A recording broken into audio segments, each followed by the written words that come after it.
ফ্রান্সের পার্লামেন্টে আস্থা ভোটে পদচ্যুত হয়েছেন দেশটির প্রধানমন্ত্রী ফ্রাঁসোয়া বাইরু।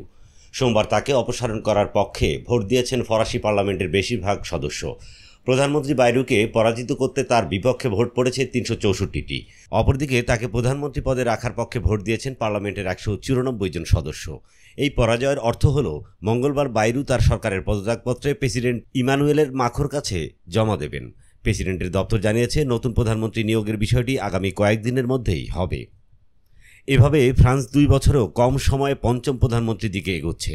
এটি একটি হতাশাজনক রেকর্ড, যা প্রেসিডেন্ট মাখোর দ্বিতীয় মেয়াদের ভেতরে ছড়িয়ে থাকা অচলাবস্থা ও হতাশাকে স্পষ্ট করে। বাইরুর পতন ঘটে যখন তিনি সরকারকে দাঁড় করান জরুরি আস্থা ভোটে, যেখানে মূল বিষয় ছিল ফ্রান্সের ঋণ। তিনি সারা গ্রীষ্মকাল ধরে ভাষণ, সাক্ষাৎকার ও সামাজিক যোগাযোগ মাধ্যমে বারবার সতর্ক করেছিলেন যে ফ্রান্স যদি তার ৩.৪ ট্রিলিয়ন ইউরোর দায় শোধে উদ্যোগ না নেয় তবে দেশটির অস্তিত্ব সংকটে পড়বে। কিন্তু তার এই আর্থিক বিপর্যয়ের ভবিষ্যদ্বাণী রাজনৈতিক প্রতিপক্ষকে প্রভাবিত করতে ব্যর্থ হয়। জাতীয় পরিষদে কোনো সংখ্যাগরিষ্ঠতা না থাকায় বামপন্থী ও কঠোর ডানপন্থীর এক হয়ে তার বিরুদ্ধে অবস্থান নেয়, আর এতেই তার ভাগ্য নির্ধারিত হয়ে যায়। কেউ কেউ ধারণা করছেন এবার মাখো হয়তো একজন বামপন্থী প্রধানমন্ত্রী নিয়োগ দেবেন, যেহেতু আগে তিনি রক্ষণশীল বানিয়ে ও মধ্যপন্থী বাইরুকে দিয়ে চেষ্টা করেছেন।